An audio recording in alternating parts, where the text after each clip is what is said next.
بیٹھا ہے چٹائی پہ مگر۔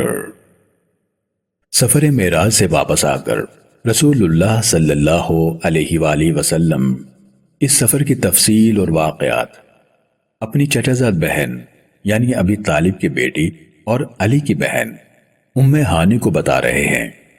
رسول اللہ نے انہیں بتایا ہے کہ میں اللہ کریم کی ان آیات اور مہربانیوں کا ذکر اپنے قوم سے کرنے جا رہا ہوں۔ ام ہانی نے رسول اللہ کی چادر پکڑ کر کہا ہے کہ اللہ کے رسول ایسا نہ کریں، قریش آپ کو جھٹلائیں گے اور آپ کا مذاق اڑائیں گے۔ کسی شاعر نے کیا خوب کہا ہے، مسند ناز عرش بری ہے، مسند ناز عرش بری ہے، بوریا جس کا فرش زمیں ہے، گھر کا دربان روح الامی ہے، سرور انبیاء بن کے آیا۔ رسول اللہ ام ہانی کے گھر سے نکل کر حرم میں تشریف لے گئے ہیں۔ ام ہانی نے اپنی کنیز نبع کو رسول اللہ کے پیچھے بھیجا اور کہا ہے، جاؤ دیکھو رسول اللہ لوگوں کو کیا بتاتے ہیں اور لوگ کیا جواب دیتے ہیں۔ نبع کہتی ہیں، میں نے دیکھا کہ رسول اللہ کعبے کے دروازے اور حجر اسود کے درمیان بیٹھے ہیں اور لوگوں کی بڑی تعداد رسول اللہ کے ارد گرد جمع ہے۔ ان لوگوں میں ابو جہل اور مطعم بن عدی بھی شامل ہیں۔ رسول اللہ نے انہیں بیت اللہ سے بیت المقدس جانا، انبیاء کی نماز کی امامت کروانا، آسمانوں پر جانا اور پیش آنے والے واقعات سنائے تو لوگوں نے تالیاں پیٹنا شروع کر دیں، کچھ سیٹیاں بجانے لگے ہیں، کچھ لوگوں نے حیرت کا اظہار کرنے کے لیے اپنے سروں پر ہاتھ رکھ لیے۔ مطعم بن عدی نے کہا، اب تک آپ جو باتیں کرتے آئے ہیں وہ عام سمجھ میں آنے والی ہیں، لیکن آج جو بات آپ نے کی ہے مکمل طور پر ناقابل یقین ہے۔ ہم یہ کیسے مان لیں کہ جو راستہ تیز رفتار جانوروں پر 1 مہینہ جانے میں اور 1 مہینہ آنے میں لیتا ہو، آپ وہاں رات ہی رات میں چلے بھی گئے اور واپس بھی آ گئے؟ لات اور عزا کی قسم، ہم آپ کی یہ بات ماننے کے لیے بالکل تیار نہیں ہیں۔ قریش رسول اللہ کی بات ماننے کے لیے تیار نہیں ہیں۔ ان کے خیال میں ان کے لیے یہ سنہری موقع ہے کہ وہ محمد بن عبداللہ کو نعوذ باللہ جھوٹا ثابت کر سکیں گے۔ انہوں نے رسول اللہ سے طرح طرح کے سوال کرنا شروع کر دیے ہیں۔ انہیں علم ہے کہ رسول اللہ اس سے پہلے کبھی بیت المقدس نہیں گئے۔ کوئی پوچھ رہا ہے، بیت المقدس کے دروازے کتنے ہیں؟ تو کوئی یہ پوچھ رہا ہے، یہ دروازے کس کی سمت میں ہیں؟ کوئی کہتا ہے کہ مسجد کی محراب کس طرف ہے اور اس کی شکل کیسی ہے؟ کوئی بولا مسجد کی کھڑکیوں کی تعداد اور ان کا محل وقوع کیا ہے؟ اللہ کریم نے اس مشکل وقت میں اپنے رسول کی مدد کرتے ہوئے سارے پردے ہٹا دیے۔ اب رسول اللہ بیت المقدس اپنے سامنے دیکھ رہے ہیں۔ رسول اللہ تمام سوالات کے جواب ٹھیک ٹھیک دے رہے ہیں۔ قریش کے لوگ حیران ہیں کہ محمد بیت المقدس کبھی گئے بھی نہیں اور تمام تفصیلات بھی ٹھیک بیان کر رہے ہیں۔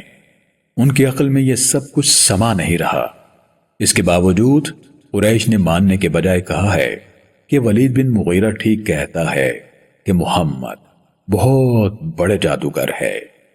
رسول اللہ جب معراج کے واقعات بتا رہے ہیں تو اس وقت ابو بکر وہاں موجود نہیں ہیں۔ کچھ لوگوں نے اچھا موقع جانتے ہوئے ابو بکر سے جا کر سوال کیا ہے کہ ابو بکر، کیا کوئی شخص رات ہی رات میں بیت المقدس جا کر واپس آ سکتا ہے؟ ابو بکر نے کہا، ایسا ممکن نہیں ہے۔ قریش مکہ نے سوچا کہ اب ابو بکر بھی رسول اللہ سے پرے ہٹ جائے گا۔ انہوں نے کہا، یہ دعویٰ محمد نے کیا ہے کہ وہ رات ہی رات میں بیت المقدس سے ہو کر آیا ہے۔ ابو بکر نے جواب دیا، سنو، اگر یہ بات رسول اللہ نے کہی ہے تو سچ کہی ہے۔ رسول اللہ تو سچ کے علاوہ کچھ بولتے ہی نہیں۔ رسول اللہ کو جب اس بات کا علم ہوا تو آپ نے فرمایا ہے، ابو بکر صدیق یعنی سچ کی تصدیق کرنے والا ہے۔ اس دن کے بعد سے ابو بکر صدیق ہو گئے۔ قریش مکہ کے پاس جب کوئی اعتراض باقی نہیں رہا تو رسول اللہ سے کہنے لگے کہ ہمارے کئی تجارتی قافلے انہی راستوں پر ہیں جن راستوں سے گزرنے کا آپ دعویٰ کر رہے ہیں، ہمیں ان کے بارے میں بتائیے کہ ہمیں تسلی ہو جائے کہ آپ وہاں سے گزرے ہیں۔ رسول اللہ انہیں بتا رہے ہیں کہ میں ایک وادی سے گزرا تو فلاں قبیلے کا قافلہ وہاں سے گزر رہا تھا، میری سواری کی آہٹ پا کر ان کی سواری کے جانور بھاگ گئے، ایک اونٹ بھی اپنی رسی توڑوا کر بھاگ گیا۔ میں نے ان لوگوں کو آواز دے کر بتایا کہ ان کا اونٹ کدھر ہے۔ یہ قافلہ شام کی طرف جاتے ہوئے راستے میں ملا۔ جب میں واپسی پر تھا تو بنی فلاں کا قبیلہ سو رہا تھا، ان کے پاس برتن میں پانی تھا، میں وہاں رکا اور ان کے برتن سے پانی پیا۔ ایک اور قافلہ بھی راستے میں ملا، ان کے اونٹ بھی میری سواری کی آواز سن کر بھاگے۔ ایک سرخ اونٹ گھٹنوں کے بل بیٹھ گیا، اس اونٹ پر جو بوریاں رکھی ہوئی تھی ان پر سفید رنگ کے نشانات تھے۔ ایک اور قافلے کے پاس سے گزر ہوا، ان کے ایک اونٹ پر 2 بوریاں رکھی ہوئی تھیں جن میں سے ایک کا رنگ سفید اور ایک کا رنگ کالا تھا۔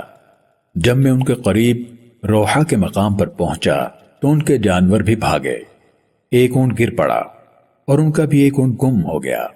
میں نے انہیں آواز دی اور ان کے اونٹ کے بارے میں انہیں بتایا، میں نے ان پر سلام بھیجا، انہوں نے میری آواز پہچان لی اور کہنے لگے یہ آواز تو محمد بن عبداللہ کی ہے۔ جب یہ قافلہ مکہ آیا تو انہوں نے اس بات کی تصدیق کی کہ انہوں نے شب معراج رسول اللہ کی آواز سنی۔ قریش نے رسول اللہ سے پوچھا بنی فلاں کا قافلہ مکے کب پہنچے گا؟ رسول اللہ نے انہیں بتایا وہ قافلہ فلاں دن مکے پہنچے گا اور ان کے آگے خاکی رنگ کا اونٹ ہوگا جس پر 2 بوریاں ہوں گی۔ قریش اب دن گننے لگے ہیں کہ وہ قافلہ کب آئے گا۔ ان کا خیال ہے کہ اگر قافلہ اسی دن مکے نہ پہنچا تو محمد بن عبداللہ کو جھٹلانے کا موقع ہمارے ہاتھ آ جائے گا۔ رسول اللہ کا بتایا ہوا دن آ پہنچا ہے، سارا دن گزر گیا مگر وہ قافلہ نہیں آیا، اب سورج ڈوبنے کے قریب ہے۔ قریش کا ایک گروہ پہاڑی پر چڑھ کر کھڑا ہے کہ سورج کے غروب ہونے کا بتا سکے، ایک گروہ دوسری پہاڑی پر کھڑا ہے کہ قافلہ آتے ہوئے نظر آئے تو بتا سکے۔ پہلے گروہ نے کہا لو سورج غروب ہو گیا، اسی وقت دوسرے گروہ کی آواز آئی وہ دیکھو قافلہ آ گیا۔ رسول اللہ نے جیسے بتایا تھا سب سے آگے خاکی رنگ کا اونٹ اپنے اوپر 2 بوریاں اٹھائے چلا آ رہا ہے۔ قریش کو اس بار بھی مایوسی ہوئی ہے۔ رسول اللہ کے بیت المقدس جانے کی تصدیق عیسائی عالموں نے بھی کی۔ واقعہ کچھ یوں ہے کہ ہجرت مدینہ کے بعد رسول اللہ نے مختلف حکمرانوں کو اسلام کی دعوت دینے کے لیے خط لکھے۔ رسول اللہ کا خط جب روم کے بادشاہ ہرقل کو ملا تو وہ اس وقت ایلیا یعنی بیت المقدس شہر میں تھا۔ ہرقل نے اپنے لوگوں کو حکم دیا کہ اگر عرب کا کوئی قافلہ یہاں آیا ہو تو اسے میرے پاس لائیں۔ اتفاق سے ان دنوں ابو سفیان بن حرب تجارتی قافلے کے ساتھ وہاں موجود تھا۔ ابو سفیان ابھی ایمان نہیں لائے تھے۔ بادشاہ نے ابو سفیان سے رسول اللہ کے بارے میں سوالات کیے۔ موقع ملنے پر ابو سفیان نے کہا بادشاہ سلامت، میں کیوں نہ آپ کو محمد کے بارے میں ایسی بات بتاؤں جس سے آپ کو معلوم ہو جائے کہ اس شخص نے کیسا عجیب دعویٰ کیا ہے۔ محمد بن عبداللہ نے دعویٰ کیا ہے کہ وہ ایک ہی رات حرم کعبہ سے آپ کی مسجد بیت المقدس آیا، یہاں سے آسمانوں پر گیا اور رات ہی میں واپس مکے بھی چلا گیا۔ ابو سفیان نے یہ بات اس لیے کہی تھی کہ ہرقل بادشاہ رسول اللہ کے خلاف ہو جائے گا، مگر قدرت کو اس میں بہتری منظور تھی۔ یہاں موجود ایک پادری کہنے لگا میں اس رات کو پہچانتا ہوں جب وہ یہاں آئے تھے۔ قیصر روم نے پوچھا تمہیں اس بات کا کیسے علم ہے؟ پادری کہنے لگا میں اپنی عادت کے مطابق رات کو مسجد کے تمام دروازے بند کر کے جاتا ہوں۔ اس رات ایک دروازہ مجھ سے بند نہ ہوا، میں نے وہاں موجود لوگوں سے مدد مانگی لیکن ہم سب مل کر بھی اس دروازے کو بند نہ کر سکے۔ آخر یہ فیصلہ کیا گیا کہ دروازہ کسی خرابی کی وجہ سے بند نہیں ہو رہا، صبح اسے ٹھیک کروا لیں گے۔ اگلی صبح میں گیا تو مسجد کے اسی دروازے کے پاس کونے میں موجود پتھر میں تازہ سوراخ دیکھا۔ وہاں ایک چوپائے کے باندھنے کے نشان بھی موجود تھے۔ میں نے دروازہ ہلایا تو دروازہ آسانی سے بند ہو گیا۔ مجھے اس بات کی تصدیق ہو گئی جو قدیم کتابوں میں پڑھی تھی کہ ایک نبی بیت المقدس سے آسمانوں کی طرف جائے گا۔ میں نے اپنے ساتھیوں کو بلایا اور بتایا کہ رات دروازہ بند نہ ہونے کی وجہ یہ تھی۔ معراج کے بارے میں مختلف روایات پائی جاتی ہیں کہ معراج جسمانی تھی، روحانی تھی یا خواب کی صورت میں تھی۔ میری ذاتی رائے میں رسول اللہ اپنے جسم کے ساتھ معراج پر گئے۔ اگر معراج خواب کی بات ہوتی تو قریش مکہ اس کو نہ چھٹلاتے۔ اگر یہ خواب کا واقعہ ہوتا تو اللہ کریم اسے یوں بیان نہ کرتا۔ خواب میں عالم بالا میں جانا اور واپس آنا، لمبا سفر طے کر لینا کوئی کمال نہیں۔ اگر یہ خواب ہوتا تو اللہ کریم یوسف اور ابراہیم کے خوابوں کی طرح اسے خواب ہی بیان کرتا۔ رسول اللہ نے خواب دیکھا کہ آپ عمرہ کر رہے ہیں۔ سورۃ الفتح کی آیت 27 بھی رسول اللہ کے خواب کو خواب ہی بیان کر رہی ہے، جبکہ سورہ نجم ایسا نہیں کہتی۔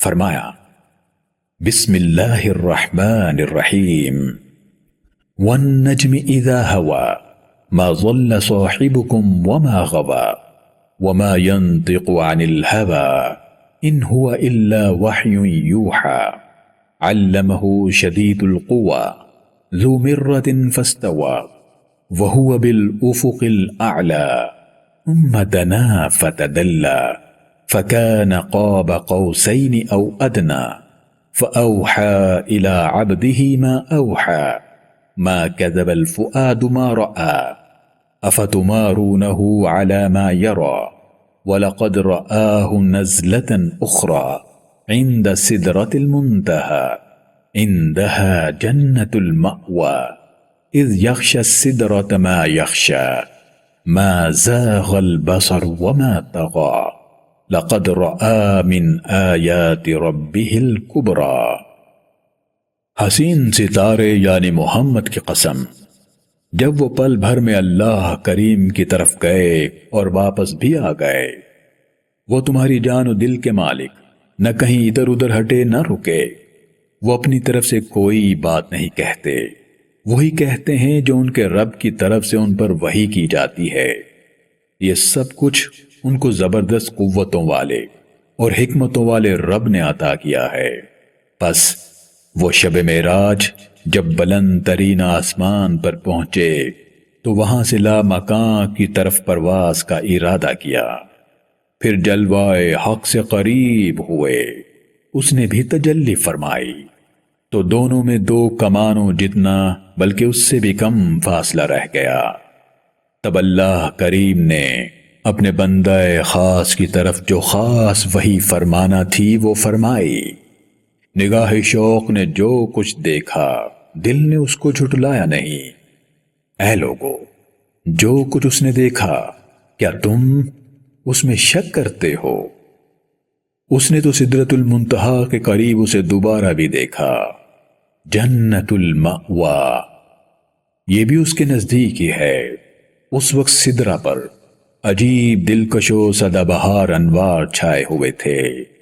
لامکا کے اس جہاں میں نگاہ پرشوق ادب کے دائرے میں رہتے ہوئے جانے جانا کے خوبصورت جلووں ہی میں کھوئی رہی، ادھر ادھر ہٹی نہ بھٹکی، بقائمی ہوش و حواس ٹکٹکی باندھ کر بغیر کسی پردے کے جی بھر کے دیدار کے مزے لیے اور اللہ کے حسن کو دل و نگاہ میں بسایا۔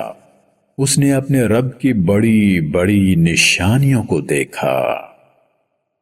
ایسا کوئی محبوب نہ ہوگا نہ کہیں ہے، بیٹھا ہے چٹائی پہ مگر عرش نشیں ہے۔